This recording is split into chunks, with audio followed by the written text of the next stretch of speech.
இந்த நாளின் தியானத்துக்கென்று நெகேமியாவின் புஸ்தகம் 12ஆம் அதிகாரம் 43ஆம் வசனத்தை நாம் வாசிக்க கேட்போம். நெகேமியா 12ஆம் அதிகாரம் 43ஆம் வசனம். அந்நாளிலே மிகுதியான பலிகளை செலுத்தி தேவன் தங்களுக்கு மகா சந்தோஷத்தை உண்டாக்கினதினாலே மகிழ்ச்சியாய் இருந்தார்கள். ஸ்திரீகளும் பிள்ளைகளும் கூட களி கூர்ந்தார்கள். எருசலேமின் களிப்பு தூரத்திலே கேட்கப்பட்டது. எருசலேம் என்ற பட்டணத்தை குறித்தும் அதில் இருந்த மக்களை குறித்தும் அவர்கள் களிகூர்ந்து தேவனை துதித்தார்கள் என்பதையும், ஆனால் தூரமாக எந்த அளவுக்கு அவர்கள் துதித்தார்களாம், தூரமாக இருக்கிற மக்கள் கூட இந்த சத்தத்தை கேட்கும்படிக்கு அவர்கள் அவ்வளவு ஒரு பெரிய சத்தமிட்டு அவர்கள் தேவனை துதித்து ஆராதித்தார்கள். ஆனால் அதே எருசலேமின் நிலை சில மாதங்களுக்கு முன்பதாக எப்படி இருந்தது என்று வாசிக்கும் பொழுது நெகேமியாவின் புஸ்தகம் 1ஆம் அதிகாரம் 3ஆம் வசனத்திலே அப்படி வாசிக்கிறோம். அதற்கு அவர்கள், சிறையிருப்பில் மீந்திருக்கிறவர்கள் அந்த தேசத்திலே மகா தீங்கையும் நிந்தையையும் அனுபவிக்கிறார்கள். எருசலேமின் அலங்கம் இடிக்கப்பட்டதும் அதன் வாசல்கள் அக்கினியால் சுட்டெரிக்கப்பட்டதுமாய் கிடக்கிறது என்றார்கள். இங்கே ஒரு சூழ்நிலை பார்க்கிறோம். ரொம்ப மோசமான நிலையில இருந்த ஒரு பட்டணம். அந்த பட்டணத்தில் இருந்தவர்கள் மகா நிந்தையையும் மகா வேதனையும் அனுபவித்துக் கொண்டிருந்தார்கள். ஆனால் ஒரு குறுகிய காலத்திலே சில மாதங்கள் கழித்து அதே பட்டணத்திலே ஜனங்கள் தேவனை துதித்து ஆரவாரம் செய்து சந்தோஷமாய் இருந்தார்கள். இது எப்படி மாறினது அப்படிங்கிறது தான் இன்றைக்கு நாம் தியானிக்க போகிறோம். எருசலேம் பட்டணத்தினுடைய மதில் சுவர்களும் அதனுடைய வாசல்களும் இடிக்கப்பட்டு சுட்டெரிக்கப்பட்ட ஒரு சூழ்நிலை அங்கே ஏற்பட்டது. கிட்டத்தட்ட 140 ஆண்டுகள் அதை ஒருவராலும் சரி பண்ணவே முடியல. ஆனால் 52 நாட்களிலே அந்த அலங்கத்தை நெகேமியா என்ற ஒரு மனிதன் வந்து கட்டி எழுப்பினான். ஆகையால் அந்த பட்டணத்திலே மிகுந்த சந்தோஷம் உண்டாயிற்று. இன்றைக்கு நாம் விசுவாசிகள் என்று சொல்றோம்னா நிறைய நேரங்களில் அந்த சந்தோஷம் இல்லாதவர்களாய், அந்த களிப்பு இல்லாதவர்களாய், தேவன் நமக்கு என்ன செய்திருக்கிறார் என்பதை அறியாதவர்களாக நாம் அந்த சந்தோஷமா இருக்க முடியாத ஒரு சூழ்நிலை நம்முடைய வாழ்க்கையில் இருக்கிறதை நம்மால் பார்க்க முடிகிறது. ஆனால் ஒரு பட்டணத்தினுடைய மதில் சுவர்கள் கட்டப்பட்ட போது அவர்கள் அவ்வளவு ஆரவாரமாய் தேவனை துதித்தார்கள் என்றால், அதைவிட பெரிய காரியத்தை கர்த்தர் உங்களுக்கும் எனக்கும் செய்திருக்கிறார். ஆகையால் நீங்களும் நானும் ஆரவாரம் செய்து தேவனை துதிக்க வேண்டியவர்களாக இருக்கிறோம். ஹல்லேலூயா. சரி, ஆண்டவருடைய பிள்ளைகள் ஒவ்வொருவருடைய வாழ்க்கையிலும் கர்த்தர் ஒரு சந்தோஷத்தை கொடுத்திருக்கிறார். அது எப்படிப்பட்ட சந்தோஷம் அப்படிங்கிறதற்கு 3 வசனங்களை உங்களுக்கு முன்வைக்க விரும்புகிறேன். இன்றைக்கு அந்த சந்தோஷம் நமக்கு தேவை. இன்றைக்கு இந்த இடத்தை விட்டு போவதற்கு முன்பதாக கர்த்தர் அதை ஒருவேளை நாம மறந்திருந்தால், அதை விட்டிருந்தால் திரும்ப நமக்கு தருவாராக. ஹல்லேலூயா. வாசிக்கலாமே. யோவான் 16ஆம் அதிகாரம் 20ஆம் வசனம். யோவான் 16ஆம் அதிகாரம் 20ஆம் வசனம். மெய்யாகவே மெய்யாகவே நான் உங்களுக்கு சொல்லுகிறேன், நீங்கள் அழுது புலம்புவீர்கள், உலகமோ சந்தோஷப்படும். நீங்கள் துக்கப்படுவீர்கள், ஆனாலும் உங்கள் துக்கம் சந்தோஷமாக மாறும். ஆண்டவராகிய இயேசு கிறிஸ்து தன்னுடைய சீஷர்களை பார்த்து பேசுகிற வார்த்தைகள் தான் இவை. ஆண்டவர் சீஷர்களை பார்த்து என்ன சொல்றார் அப்படின்னா, நீங்கள் அழுது புலம்புவீர்கள். உங்களுடைய வாழ்க்கையில சில புலம்பல்கள் வரும், நீங்கள் புலம்புகிற சில சூழ்நிலைகள் வரும். ஆனால் நீங்கள் புலம்பும் போது உங்களை பார்த்து ஒரு சிலர் என்ன பண்ணுவாங்களா, சந்தோஷப்படுவார்கள். அடுத்து சொல்றாரு, நீங்க துக்கப்படுவீங்க, ஆனாலும் உங்கள் துக்கம் சந்தோஷமாக மாறும். என்ன பின்னணி அப்படின்னு சொன்னா, இதுவரைக்கும் ஆண்டவராகிய இயேசு கிறிஸ்து சீஷர்களோடு இருந்தார். இப்பொழுது மரணத்தை சந்திக்க போகிறார். அவர் மரித்து போகும் பொழுது இவர்கள் துக்கம் அடைவார்கள். அந்த துக்கத்தை பார்த்து ஒரு சிலர் என்ன பண்ணுவாங்களா, சந்தோஷப்படுவாங்க. ஆண்டவர் சொல்றாரு, ஆனாலும் உங்கள் துக்கம் சந்தோஷமாய் மாறும். ஹல்லேலூயா. எத்தனை பேர் நம்புறீங்க? ஆமென் சொல்லுங்களேன். ஆனாலும் உங்கள் துக்கம் சந்தோஷமாய் மாறும். விசுவாசத்தோடு சொல்லுங்க, ஆனாலும் உங்கள் துக்கம் சந்தோஷமாய் மாறும். இது ஆண்டவராகிய இயேசு சீஷர்களுக்கு சொன்ன வார்த்தை. அவரை விசுவாசிக்கிற ஒவ்வொருத்தருக்கும் கர்த்தர் சொல்ற வார்த்தை இதுதான். ஆனாலும் துக்கப்படுவீர்கள், ஆனாலும் உங்கள் துக்கம் என்னவா மாறுமா, சந்தோஷமாய் மாறும். இந்த துக்கத்தை பற்றி ஆண்டவர் விளக்கி சொல்லுகிறார். எப்படிப்பட்ட துக்கம் அது? ஏன் நம்முடைய வாழ்க்கையில் சில துக்கங்கள் வருகிறது? அந்த துக்கம் எப்படிப்பட்ட துக்கம் என்று சொல்லும் பொழுது 21ஆம் வசனத்தில் இப்படி வாசிக்கிறோம். ஸ்திரீயானவளுக்கு பிரசவ காலம் வந்திருக்கும் பொழுது அவள் துக்கம் அடைகிறாள். ஒரு பெண்ணுடைய வாழ்க்கையில, குழந்தை பெற்ற எல்லா தாயாருக்கும் தெரியும், ஒரு பிள்ளை பிறக்கும் போது அந்த தாய் அனுபவிக்கிற வேதனை பயங்கரமான வேதனை, அதான் பிரசவ வேதனை அப்படின்னு சொல்லுவாங்க. அப்படின்னா எப்படி அந்த வலியினுடைய அளவு எப்படி சொல்றாங்க? ஒரு எலும்பு முறிக்கப்பட்டால் ஒரு மனிதனுக்கு வலி ஏற்படும், ஆனால் பல எலும்புகள் முறிக்கப்படும் பொழுது ஒரு வலி வருமே, அப்படிப்பட்ட ஒரு வலிதான் இந்த பிரசவ வேதனை என்று அவர்கள் சொல்லுகிறார்கள். ஆனால் அத்தனை வேதனையாய் அழுது கதறுகிற அந்த பெண் இன்னொரு சத்தம் கேட்ட உடனே அந்த அழுகையெல்லாம் நின்று போகிறது, வலியெல்லாம் நின்று போகிறது, ஒரு சந்தோஷமும் ஒரு சமாதானமும் உண்டாகிறது. அந்த குழந்தையின் சத்தம் கேட்ட மாத்திரத்திலே இவருடைய வலி மறக்கப்படுகிறது, வேதனை மறக்கப்படுகிறது. ஆண்டவர் சொல்றார், உங்க துக்கமும் அப்படிப்பட்ட துக்கம் தான். நீங்கள் படுகிற துக்கம் எதை கொண்டு வர போகிறது? ஒரு பெரிய சந்தோஷத்தை கொண்டு வர போகிறது. ஆகையால் நீங்கள் என்ன பண்ணுங்க, கவலைப்படாதீங்க அப்படின்னு ஆண்டவர் அவர்களை பார்த்து சொல்லுகிறார். 22ஆம் வசனத்தை வாசிங்க. அதுபோல நீங்களும் இப்பொழுது துக்கம் அடைந்திருக்கிறீர்கள். அந்த பிரசவ வேதனைப்படுகிற அந்த பெண்ணை போல நீங்கள் இப்பொழுது துக்கம் அடைந்திருக்கிறீர்கள். நான் மறுபடியும் உங்களை காண்பேன். ஆண்டவர் எதை பற்றி பேசுகிறார்? அவர் சிலுவையில் அறையப்பட்டு மரிக்கப் போகிற ஆண்டவர் உயிரோடு எழும்ப போகிறார் என்பதை அவர்களுக்கு சொல்லுகிறார். ஆண்டவர் சொல்றாரு, நீங்கள் துக்கம் அடைந்திருக்கிறீர்கள், ஆனாலும் நான் சொல்லுகிறேன், மறுபடியும் உங்களை நான் காண்பேன். வாசிங்க. அப்பொழுது உங்கள் இருதயம் என்ன பண்ணுமா? சந்தோஷப்படும். அப்புறம் சந்தோஷத்தை ஒருவனும் உங்களிடத்திலிருந்து எடுத்து போட மாட்டான். உங்கள் சந்தோஷத்தை ஒருவனும் உங்களிடத்திலிருந்து என்ன பண்ண முடியாத, எடுத்து போடவே மாட்டான். ஒரு பெரிய சந்தோஷத்தை பற்றி ஆண்டவர் இங்கே பேசுகிறதை நம்மால் பார்க்க முடிகிறது. ஆனா நிறைய நேரங்களில் நம்முடைய அந்த உலகத்தின் பிரச்சனைகளை சந்திக்க நம்முடைய சந்தோஷம் எல்லாம் கொஞ்சம் கொஞ்சமா என்ன செய்யுது? குறையுது. இன்னைக்கு ஆண்டவர் நம்ம சொல்ற வார்த்தை என்ன தெரியுமா? உங்கள் துக்கம் சந்தோஷமாய் மாறும். வாய் திறந்து சொல்லுவோமா? உங்கள் துக்கம் சந்தோஷமாய் மாறும். அந்த சந்தோஷம் எப்படிப்பட்ட சந்தோஷம் தெரியுமா? யாருமே எடுத்து போட முடியாத ஒரு சந்தோஷம். ஆண்டவருடைய சீஷர்களாகிய பவுலும் சீலாவும் அப்படிப்பட்ட சந்தோஷத்தை அனுபவிச்சாங்க. அதை தான் நீங்களும் நானும் அனுபவிக்கணும்னு தேவன் விரும்புகிறார். அவரை பிடிச்சாங்க, அவங்க 2 பேரும் பிடிச்சாங்க, அடிச்சாங்க, சட்டையெல்லாம் கிழிச்சாங்க, காரணமே இல்லாமல் அவங்கள உபத்திரவப்படுத்தினாங்க, கொண்டு போய் சிறைச்சாலையில் அடைத்து விட்டார்கள். சிறைச்சாலையில் அடைக்கப்பட்டாலும், அடிக்கப்பட்டிருந்தாலும், வேதனையில் இருந்தாலும் அவங்களுக்கு உள்ள இருக்கிற சந்தோஷத்தை என்ன பண்ண முடியாது? எடுக்கவே முடியாது. காரணம் என்ன? அந்த சந்தோஷத்தை கொடுக்கிறது அவர்களுக்கு உள் இருக்கும் ஆண்டவர். ஹல்லேலூயா. உங்களுக்கு எனக்கும் சந்தோஷம் கொடுக்கிறது யார் தெரியுமா? நமக்கு உள்ள இருக்கிற ஆண்டவர். ஆகையால் தான் இந்த சந்தோஷத்தை எந்த மனுஷனாலும் எந்த சூழ்நிலையிலும் நம்ம வீட்டை என்ன செய்ய முடியாது? எடுத்து போடவே முடியாது. ஒருவேளை இந்த சந்தோஷம் இல்லைன்னா இன்னைக்கு ஆண்டவர்கிட்ட கேட்கணும், ஆண்டவரே அந்த சந்தோஷத்தை என் வாழ்க்கையில் அனுபவிக்க விரும்புகிறேன், என் உள்ளத்தில் வாங்கன்னு சொன்னால் உங்கள் உள்ளத்தில் அவர் வந்து நம்மை சந்தோஷப்படுத்துவார். ஹல்லேலூயா. எருசலேமினுடைய துக்கம் எப்படி மாறிற்று, அதையும் ஆண்டவராகிய இயேசு கிறிஸ்து நமக்கு என்ன செய்திருக்கிறார் என்பதையும் இந்த நாளில் ஒப்பிட்டு நாம் கற்றுக்கொள்ள போகிறோம். முதல் படி என்ன அப்படின்னு சொன்னா, நெகேமியா என்ற ஒரு மனிதனை குறித்து வேதத்தில் வாசிக்கிறோம். அவன் எருசலேமில் இருந்து கிட்டத்தட்ட 1600 கிலோமீட்டர் தூரத்திலே அவன் வாழ்ந்து கொண்டிருக்கிறான். அவன் இருக்கிற இடம் என்ன அப்படின்னு சொன்னா, ஒரு அரண்மனையிலே வாழ்ந்து கொண்டிருக்கிறான். ராஜாவுக்கு பானபாத்திரக்காரன். அப்படின்னா ராஜா சாப்பிடுவதற்கு முன்பதாக எந்த உணவையும் இவர்தான் சாப்பிட்டு அது நல்லா இருக்குன்னு சொல்லுவார், அல்லது அது ஆபத்து இல்லை என்று கண்ட பிறகுதான் ராஜாவுக்கு அந்த உணவு கொடுக்கப்படும். ராஜாவுக்கு பானபாத்திரக்காரன். ஆனால் 1600 கிலோமீட்டர் தொலைவில் இருக்கிற எருசலேம் பாழாய் கிடக்கிறது. ஜனங்கள் அவமானமும் நிந்தையும் சகித்து கொண்டிருக்கிறார்கள். இதை நெகேமியா கேள்விப்பட்ட உடனே யாரும் அவருக்கு ஒன்றும் சொல்லாமல் நெகேமியா இந்த ஆபத்தான பயணத்தை மேற்கொள்ள ஆரம்பிக்கிறார். அவருக்கு ஆசை என்ன?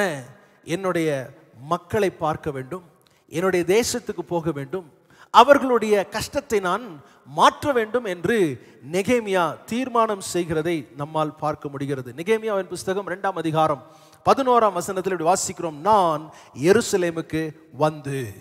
இந்த மனுஷன் எந்த விதமான தேவையும் இல்லை, ஏன்னா சுகமா இருக்கிறாரு, வசதியா இருக்கிறாரு, எல்லாமே அவருக்கு இருக்குது. ஆனா என்ன பண்றாரு? அதெல்லாம் விட்டுட்டு தன்னுடைய மக்களை விசாரிப்பதற்கும் அவருடைய நிந்தையை மாற்றுவதற்கும் அவர் மிகப்பெரிய ஒரு பிரயாணத்தை, ஆபத்தான ஒரு பிரயாணத்தை அவர் மேற்கொள்ளுகிறதை வேதத்தில் நம்மால் வாசிக்க முடிகிறது. அதே மாதிரி பிலிப்பியர் 2ஆம் அதிகாரம் 6-7 வசனங்களை வாசிக்கும் பொழுது அவர் தேவனுடைய ரூபமாயிருந்தும், இயேசுவை குறித்து வசனங்கள் சொல்லுகிறது, அவர் தேவனுடைய ரூபமாய் இருந்தும் தேவனுக்கு சமமாய் இருப்பதை கொள்ளையாடின பொருளாக எண்ணாமல் தம்மை தாமே வெறுமையாக்கி அடிமையின் ரூபம் எடுத்து மனுஷர் சாயலானார். ஆண்டவராகிய இயேசு கிறிஸ்து பிதாவினுடைய வலது வாரிசத்திலே சிங்காசனத்திலே வீற்றுக் கொண்டிருந்தார். ஆனால் அவர் நம்முடைய நிலையை பார்த்து, மனுக்குலத்தின் வேதனையை பார்த்து, அவர் அந்த சிங்காசனத்தை விட்டு பூமிக்கு மனிதனாக இறங்கி வந்தார். வசனம் சொல்லுகிறது, தம்மை தாமே வெறுமையாக்கி அடிமையின் ரூபம் எடுத்து மனுஷர் சாயலானார். இயேசு ஏன் மனிதனானார்? எபிரேயரின் புஸ்தகம் 2ஆம் அதிகாரம் 14-15 வசனங்களிலே இப்படி வாசிக்கிறோம். ஆதலால் பிள்ளைகள் மாம்சத்தையும் இரத்தத்தையும் உடையவர்களாய், நீங்களும் நானும் மாம்சமும் இரத்தமும் உடையவர்களாய் இருப்பதினாலே அவரும் அவர்களைப் போல மாம்சத்தையும் இரத்தத்தையும் உடையவரானார். இயேசுவும் நம்மைப் போலவே மாம்சமும் இரத்தமும் உடையவரானார். மரணத்திற்கு அதிகாரியாகிய பிசாசு மூலமா தான் உலகத்துக்குள்ளே மரணம் என்பது வந்தது. அதற்கு அதிகாரியான பிசாசை தமது மரணத்தினாலே அழிக்கும்படிக்கு ஆவியா இருக்கிற தேவன் மரிக்க முடியாது. ஆகையால் உங்களைப் போல என்னைப் போல அவர் பூமியிலே மனிதனாக வந்து மாம்சமும் இரத்தமும் உடையவராய் இருந்து மரித்து மரணத்தின் அதிகாரத்தில் இருந்த நம்மை அதினின்று விடுதலையாக்குகிறார். ஹல்லேலூயா. அடுத்த வசனம் 15, ஜீவகாலம் எல்லாம் மரண பயத்தினாலே அடிமைத்தனத்திற்குள்ளானவர்கள் யாவரையும் விடுதலை பண்ணும்படிக்கு அப்படியானார். ஹல்லேலூயா. இது எவ்வளவு அழகா இருக்கு பாருங்க. தேவன் எப்படி மனிதனாக பூமியிலே வந்து அவர் மாம்சம் இரத்தமும் உடையவராய் வந்து நமக்காக தன்னுடைய ஜீவனை பரிகார பலியாக ஒப்பு கொடுத்தார். நான் சொல்ற உண்மையாய் இயேசுவை விசுவாசிக்கிற எந்த ஒரு மனுஷனும் மரணத்தை கண்டு பயப்பட வேண்டிய அவசியமே இல்லை. காரணம் என்னவென்று சொன்னால், இப்பொழுது அவருடைய பிரசன்னத்தை எப்படி உணர்கிறோமோ அதை விட அதிகமாக மரணத்துக்கு பின்பதாக அவருடைய பிரசன்னத்தை உணர்வோம். ஆகையால் தான் வசனம் சொல்லுகிறது, கிறிஸ்துவுக்குள் மரித்தவர்கள் பாக்கியவான்கள். ஹல்லேலூயா. அவன் மரித்தாலும் பிழைப்பான் என்று வசனத்திலே ஆண்டவர் அழகாக சொல்லியிருக்கிறார். இது முதல் காரியம். தேவன் மனிதனாக பூமியிலே வந்தார். இதுக்கு நான் எதை ஒப்பிட்டு சொன்னேன் அப்படின்னா, நெகேமியா தன்னுடைய அரண்மனை வாழ்க்கையை விட்டு எருசலேமுக்கு வந்ததை நான் ஒப்பிட்டு சொன்னேன். இரண்டாவது படி, நெகேமியாவின் புஸ்தகம் 2ஆம் அதிகாரம் 12ஆம் வசனம். நான் சில மனுஷரை கூட்டிக் கொண்டு ராத்திரியில் எழுந்து நகர சோதனை செய்தேன். ஆனாலும் எருசலேமுக்காக செய்யும்படி என் தேவன் என் மனதிலே வைத்ததை நான் ஒருவருக்கும் அறிவிக்கவில்லை. நான் ஏறிப்போன மிருகமே அல்லாமல் வேறொரு மிருகமும் என்னோடு இருந்ததில்லை. இப்போ நெகேமியா எருசலேமுக்குள்ள வந்த உடனே என்ன செய்ய வந்தார் என்பதை சொல்லவில்லை. மாறாக இரவு நேரத்திலே அமைதியாக போய் அந்த பட்டணத்தை சுற்றி பார்க்கிறார். ஆண்டவராகிய இயேசு கிறிஸ்து பூமியிலே வந்தபோது அவர் அந்த தேசத்தினுடைய தலைநகராகிய எருசலேமில் பிறக்கவில்லை. மாறாக பெத்லஹேம் என்ற ஊரிலே அவர் பிறக்கிறார். பெத்லஹேம் என்ற ஊர்ல கூட இருக்கிற பணக்காரருடைய வீட்டில் அவர் பிறக்கல. ஒரு சத்திரத்தில் இருந்த மாட்டு தொழுவத்திலே இயேசு பிறந்தார் என்று வேதம் நமக்கு சொல்லுகிறது. ஹல்லேலூயா. வாசிக்கலாமே. லூக்கா எழுதின சுவிசேஷம் 2ஆம் அதிகாரம் 5, 6, 7 வசனங்களை வாசிக்கலாம். கலிலேயா நாட்டிலுள்ள நாசரேத்தூரிலிருந்து யூதேயா நாட்டிலுள்ள பெத்லஹேம் என்னும் தாவீதின் ஊருக்கு போனான். அவ்விடத்திலே அவர்கள் இருக்கையில் அவளுக்கு பிரசவ காலம் நேரிட்டது. அவள் தன் முதற்பேரான குமாரனை பெற்று சத்திரத்திலே அவர்களுக்கு இடமில்லாதிருந்தபடியினால் பிள்ளையை துணிகளில் சுற்றி முன்னணையிலே கிடத்தினாள். இயேசுவும் அவருடைய துவக்கமும் ரொம்ப அற்பமான துவக்கம், அமைதியான துவக்கம். அவர் ஊழியத்தை ஆரம்பித்தது பெரிய ஆரவாரம் இல்லாமல் அவருடைய ஊழியத்தையும் வாழ்க்கையும் கர்த்தர் என்ன செய்யறாரு, ஆரம்பிக்கிறார் என்பதை பார்க்கிறோம். இப்போ மூன்றாவது படிக்க நாம் வருவோம். முதலாவது நான் சொன்னேன், ஆண்டவர் மனிதனாக பூமியிலே பிறந்தார். இரண்டாவது, அவருடைய துவக்கம், அவருடைய வாழ்க்கையின் துவக்கம் ரொம்ப எளிமையான ஒரு துவக்கமாக இருந்தது. ஆனால் இன்றைக்கு நாம் திரும்பி பார்க்கும் பொழுது பூமி அனைத்திலும் உள்ள அத்தனை மனிதர்களையும் அவர் தொடக்கூடிய அளவுக்கு அவருடைய ஊழியம் வளர்ந்து கர்த்தர் நம்மை மீட்டார் என்று வேதத்திலே வாசிக்கிறோம். ஹல்லேலூயா. எங்கேயோ ஒரு இடத்துல பிறந்தார் அப்படின்னு இல்லை, இன்னைக்கு உலகம் முழுவதும் அவர் யார் என்பதை அறியும்படி கர்த்தர் கிருபை செய்திருக்கிறார். மூன்றாவது படி வாசிக்கலாம். நெகேமியாவின் புஸ்தகம் 2ஆம் அதிகாரம் 10ஆம் வசனம். இதை ஓரோனியனான சன்பல்லாத்தும் அம்மோனியனான தொபியா என்னும் ஊழியக்காரனும் கேட்டபோது இஸ்ரவேல் புத்திரரின் நன்மையை விசாரிக்க ஒருவன் வந்தான் என்பது அவர்களுக்கு மிகவும் விசனமாய் இருந்தது. இப்போ ஒரு நல்ல விஷயத்தை நெகேமியா செய்யணும்னு முற்படும் பொழுது 2 மனிதருடைய பெயர்கள் வேதத்தில் எழுதப்பட்டிருக்கிறது. அவர்கள் யார் என்று சொன்னால் சன்பல்லாத்தும் தொபியாவும் என்ற இந்த 2 மக்களும் என்ன பண்றாங்கன்னா கோபம் அடைகிறார்கள். எருசலேமினுடைய நன்மையை விசாரிப்பதற்கு ஒருவர் வந்து விட்டார் அப்படின்னு கேள்விப்பட்ட உடனே உங்களுக்கு கோபமும் எரிச்சலும் வருது. அதே விதமாக இயேசு கிறிஸ்து பூமியிலே வந்து பிறந்து உங்களையும் என்னையும் மீட்பதற்காக அவர் வெளிப்பட்டார் என்று சொன்ன உடனே பரிசேயர் சதுசேயர் என்ற ரெண்டு கூட்டத்துக்கும் இயேசுவின் மேல எரிச்சல் ஏற்படுகிறது. இயேசுவின் மேல என்ன வருது? எரிச்சல் ஏற்படுகிறது. இந்த ரெண்டு பேரும் 4 விதமான யுக்திகளை பயன்படுத்துகிறார்கள். யாருக்கு விரோதமா? இந்த நெகேமியாவுக்கு விரோதமாக இந்த சன்பல்லாத் தொபியா என்ற 2 பேரும் 4 விதமான வித்தியாசமான யுக்திகளை அவர்கள் பயன்படுத்துகிறார்கள். முதலாவது காரியம் என்ன? நெகேமியாவின் புஸ்தகம் 4ஆம் அதிகாரம் 1-3 வசனங்கள். நாங்கள் அலங்கத்தை கட்டுகிற செய்தியை சன்பல்லாத்து கேட்டபோது அவன் கோபித்து எரிச்சல் அடைந்து யூதரை சக்கந்தம் பண்ணி, அந்த அற்பமான யூதர் செய்கிறது என்ன? அவர்களுக்கு இடம் கொடுக்கப்படுமோ? பலியிடுவார்களோ? ஒரு நாளிலே முடித்து போடுவார்களோ? சுட்டெரித்து போடப்பட்டு மண்மேடுகளான கற்களுக்கு உயிர் கொடுப்பார்களோ என்று தன் சகோதரருக்கும் சமாரியாவின் சேனைக்கும் முன்பாக சொன்னான். அப்பொழுது அம்மோனியனாகிய தொபியா அவன் பக்கத்தில் நின்று, அவர்கள் கட்டினாலும் என்ன, ஒரு நரி ஏறி போனால் அவர்களுடைய கல் மதில் இடிந்து போகும் என்றான். முதலாவது சத்துரு பயன்படுத்துற ஒரு யுக்தி என்னன்னா, ஏளனம் பண்ணுகிறான், பரியாசம் பண்ணுகிறான். ஆண்டவருடைய பிள்ளைகளாகிய நாம் ஒரு நாளும் பரியாசம் பண்ணுகிற கூட்டத்தில் என்ன செய்யக்கூடாது? உட்காரவே கூடாது. இன்னைக்கு அந்த அந்த இயல்பாக வருகிற ஒரு சந்தோஷம் நிறைய பேருக்கு இல்லை. நிறைய பேருக்கு சந்தோஷம் என்ன தெரியுமா? மற்றவங்களை கேலி பண்ணி தான் இவங்களுக்கு சந்தோஷம். அவங்களுடைய உருவத்தை பற்றி, அவங்களுடைய முகத்தை பற்றி, அவங்களுடைய பேச்சை பற்றி கேலி பண்ணி தான் இன்னைக்கு சந்தோஷம் அடைகிற ஒரு சமுதாயத்தில் வாழ்ந்து கொண்டிருக்கோம். ஆண்டவர் நமக்கு ஒரு பெரிய எச்சரிப்பை கொடுத்திருக்கிறாரு. பரியாசக்காரர் உட்காரும் இடத்துல கூட என்ன செய்யக்கூடாது? உட்காராதேன்றார். உட்காராதேன்றார். ஆண்டவராக இயேசு கிறிஸ்துவும் இந்த பரியாசத்தை சந்தித்தவராக இருந்தார். மத்தேயு 27ஆம் அதிகாரம் 40-41 ஆகிய வசனங்களிலே வாசிக்கலாம். தேவாலயத்தை இடித்து 3 நாளைக்குள்ளே கட்டுகிறவனே, உன்னை நீயே ரட்சித்துக்கொள். நீ தேவனுடைய குமாரனானால் சிலுவையிலிருந்து இறங்கி வா என்று அவரை தூஷித்தார்கள். இப்போ இயேசு கிறிஸ்து குற்றமற்றவராக உலகத்தின் பாவத்தை சுமந்து தீர்க்கிற ஆட்டுக்குட்டியாக சிலுவையில் அறையப்பட்டிருக்கிறார். அந்த நிலையில கூட அவரை அடிச்சு அவருக்கு ஒரு ரூபமே இல்லாத அளவுக்கு அவரை வேதனைப்படுத்திட்டாங்க. சிலுவையில் அறைந்திருக்கிறாங்க. அதை பார்த்தவர்கள் பிரதான ஆசாரியரும் வேத பாரகரும் 41ஆம் வசனத்துல மூப்பரும் என்ன செய்யறாங்கன்னா, பரியாசம் பண்ணுகிறார்களாம். என்ன செய்யறாங்க? பரியாசம் பண்ண. யாருங்க அவங்க? முதலாவது பரியாசம் பண்ணது பிரதான ஆசாரியர். அவங்களுக்கு வேதம் நல்லா தெரியும். அடுத்தது வேத பாரகர், நல்ல வசனத்தை அறிந்தவர்கள். அவங்க தான் என்ன பண்றாங்க? இயேசுவை பார்த்து அவர்கள் பரியாசம் பண்ணுகிறார்கள். ஆனால் ரொம்ப ஆச்சரியமான காரியம் என்ன தெரியுமா? ஆண்டவரால் பேசணும்னா அவங்கள பார்த்து பேசியிருக்கலாம். ஆண்டவர் அதை பத்தி பேசவே கிடையாது. சிலுவையில் பக்கத்தில் அறையப்பட்டிருக்கிற கள்ளனை பார்த்து சொல்றாரு, இன்றைக்கு நீ என்னோடு கூட பரதேசில் இருப்பாயின்னு சொல்றாரு. ஆனால் அவரை பார்த்து பரியாசம் பண்ண கூட்டத்துக்கு ஆண்டவர் எந்த பதிலும் சொல்லவே இல்லை. நீங்கள் விசுவாச வாழ்க்கையில நடக்கும் பொழுது, ஆண்டவரை பின்பற்றி வரும் பொழுது, ஒரு சிலர் உங்களை பார்த்து பரியாசம் பண்ணுவார்கள், ஒரு சிலர் கேலி பண்ணுவாங்க. ஆனால் நீங்கள் அவர்களுக்கு எந்த பதிலும் சொல்ல வேண்டிய அவசியமே இல்லை. நல்லா தெளிவா தெரிந்து கொள்ளுங்கள். இரண்டாவது அவர்கள் பயன்படுத்தின யுக்தி என்ன அப்படின்னு சொன்னா, நெகேமியார் 6ஆம் அதிகாரம் 2ஆம் வசனத்துல, அவர்களோ வென்றால் எனக்கு பொல்லாப்பு செய்ய நினைத்தார்கள். ஏதாவது ஒரு தீமை நெகேமியாவுக்கு செய்ய வேண்டும் என்று அவர்கள் நினைத்தார்கள். முதலாவது பரியாசம் பண்ணாங்க, இரண்டாவது ஏதாவது தீமை செய்யணும் என்று நினைத்தார்கள். நெகேமியா அவர்களுக்கு எந்த தீமையும் செய்யவில்லை. ஆனால் அவர்கள் இவருக்கு ஏதாவது ஒரு தீமை செய்ய வேண்டும் என்று அவன் விரும்பினான். இயேசுவை குறித்து வாசிக்கும் பொழுது கூட யோவான் 11ஆம் அதிகாரம் 53ஆம் வசனத்திலே, அந்நாள் முதல், இந்த வசனம் ரொம்ப முக்கியமான வசனம், குறித்து வைத்துக் கொள்ளுங்கள். அந்நாள் முதல் அவரை கொலை செய்யும்படி ஆலோசனை பண்ணினார்கள். எந்த நாள் முதல் இயேசுவை கொலை செய்ய வேண்டும் என்று அவர்கள் முற்பட்டார்கள் என்று சொன்னால், இயேசு மரித்து போயிருந்த லாசருவை உயிரோடு எழுப்பிட்டார். இவ்வளவு நாள் நிறைய அற்புதங்களை செஞ்சாரு. இவங்க கேள்வி கேட்டுக்கிட்டே இருந்தாங்க.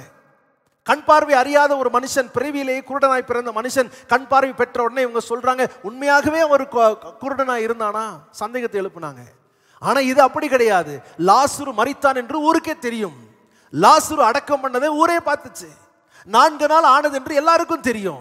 இப்ப அவனை உயிரோடு கர்த்தர் எழுப்பின உடனே இவங்க பார்க்கிறாங்க, இதுக்கு மேலே நம்ம சும்மா இருந்தா ஒன்றும் நடக்காது, இவரை என்ன பண்ணணும், ஏதாவது செய்யணும், கொலை செய்ய வேண்டும் என்று அவர்கள் ஆலோசனை பண்ணினார்கள். சில பேர் உங்களுக்கு விரோதமாக கூட்டம் கூடுவாங்க, எழும்புவாங்க, ஏதாவது ஒன்று பேசுவாங்க, திட்டமிடுவாங்க. நீங்கள் அதை பற்றி பெருசாக பொருட்படுத்த வேண்டிய அவசியமே இல்ல. நீங்க செய்யறத, ஆண்டவருக்காக செய்யறத நீங்க செய்து கொண்டே இருங்க. உண்மையா அவரை பின்பற்றி போய்கொண்டே இருங்க.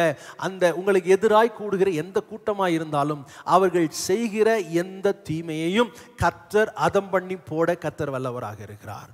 ஹல்லேலூயா.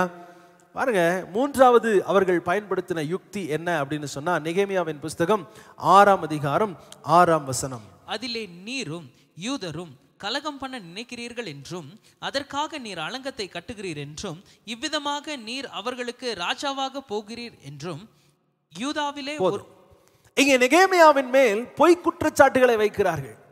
முதலாவது என்ன பண்ணாங்க? நெகேமியாவை பார்த்து பரியாசம் பண்ணாங்க. இரண்டாவது பயமுறுத்தினாங்க. மூன்றாவது என்ன செய்யறாங்கன்னா, பொய் குற்றச்சாட்டுகளை நெகேமியாவின் மேல் அவர்கள் வைக்கிறார்கள். அதே விதமாக தான் இயேசுவும் பொய் குற்றச்சாட்டுகளுக்கு ஆளானார். நீங்க ஆண்டவரை பின்பற்றி வருவீர்கள் என்று சொன்னால் உங்க மேலையும் பொய்யான குற்றச்சாட்டுகளை சொல்லுவார்கள். அதை பார்த்து சோர்ந்து போயிடக்கூடாது.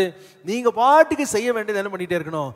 செய்து கொண்டு போய்கொண்டே இருக்க வேண்டும். இயேசுவை குறித்து வாசிக்கும் பொழுது லூக்கா 23ஆம் அதிகாரம் 2ஆம் வசனத்திலே இவன் தன்னை கிறிஸ்து எண்ணப்பட்ட ராஜா என்றும், ஆண்டவர் எங்கேயுமே யாருக்கிட்டையுமே நான் ராஜாவா இருக்க விரும்புகிறேன் என்று சொல்லவில்லை.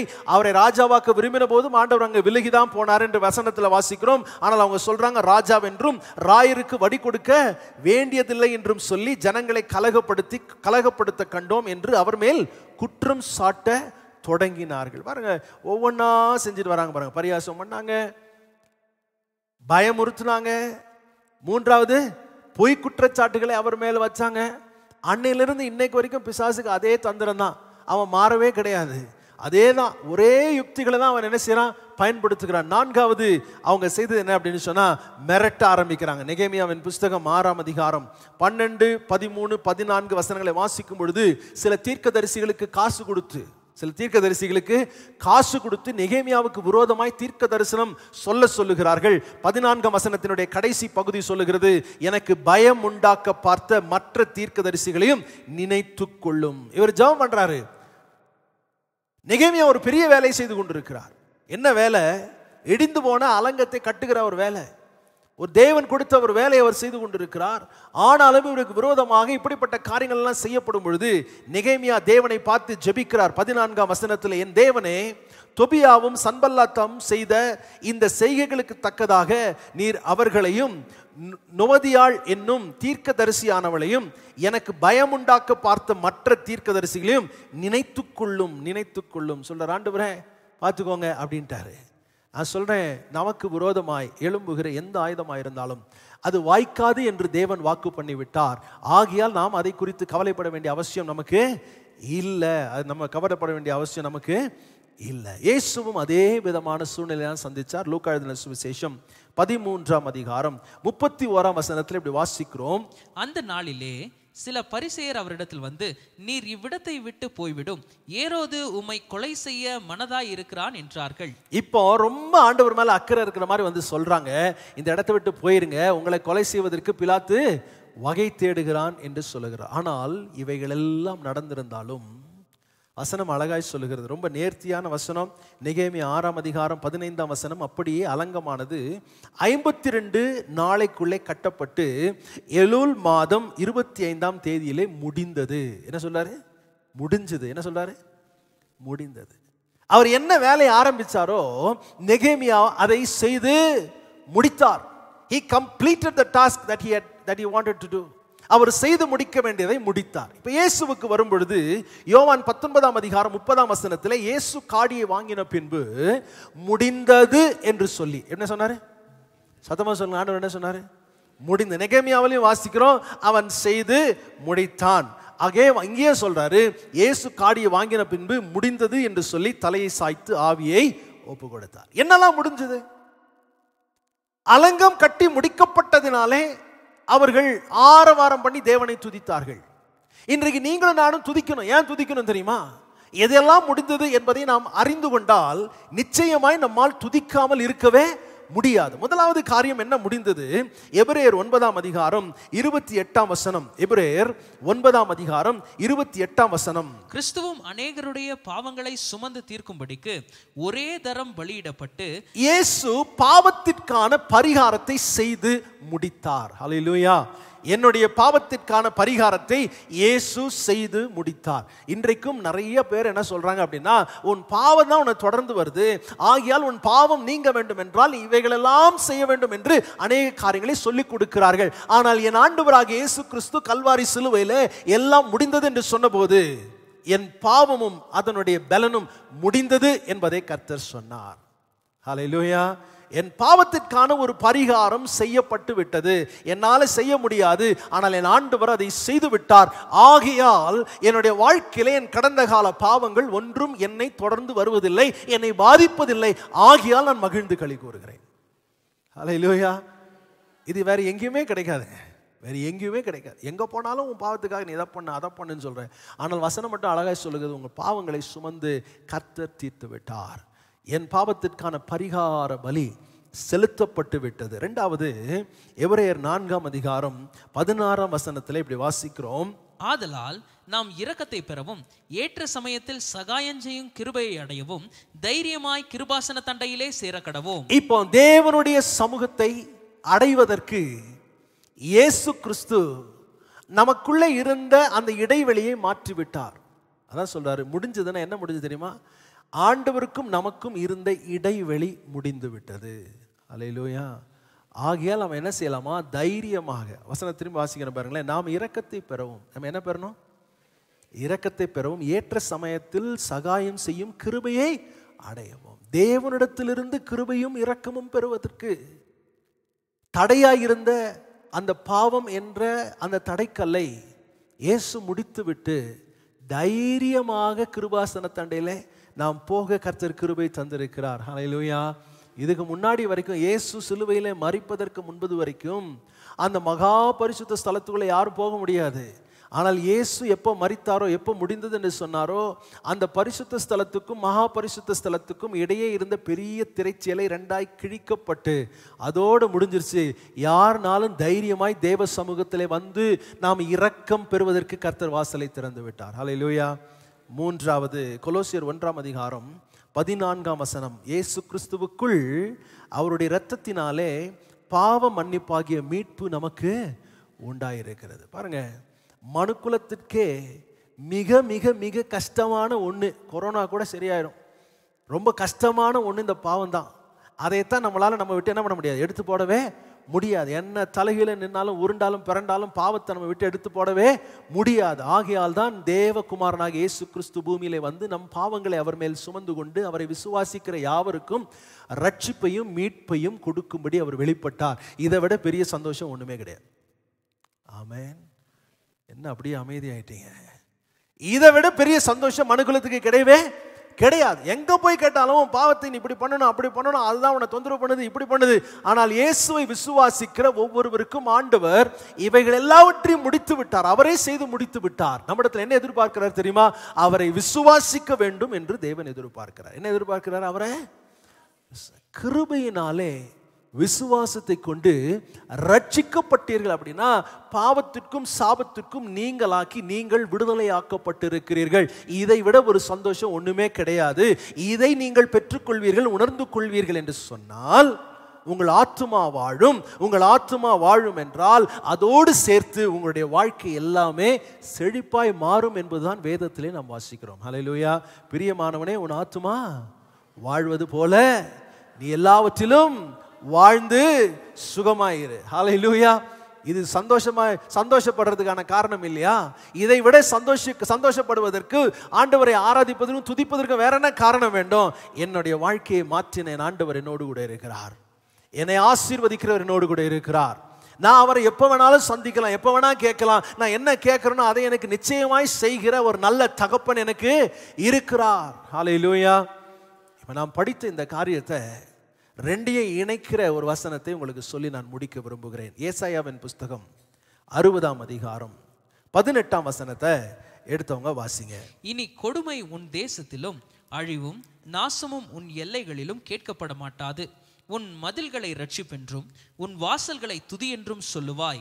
என்னால் எதெல்லாம் செய்ய முடியல எல்லாவற்றையும் என் ஆண்டவராக இயேசு கிறிஸ்து செய்து முடித்து அவரை விசுவாசிப்பதன் மூலமாக அவர் செய்த நன்மைகள் எல்லாவற்றையும் நான் அனுபவிக்கும்படி கர்த்தர் வாசலை திறந்திருக்கிறார்.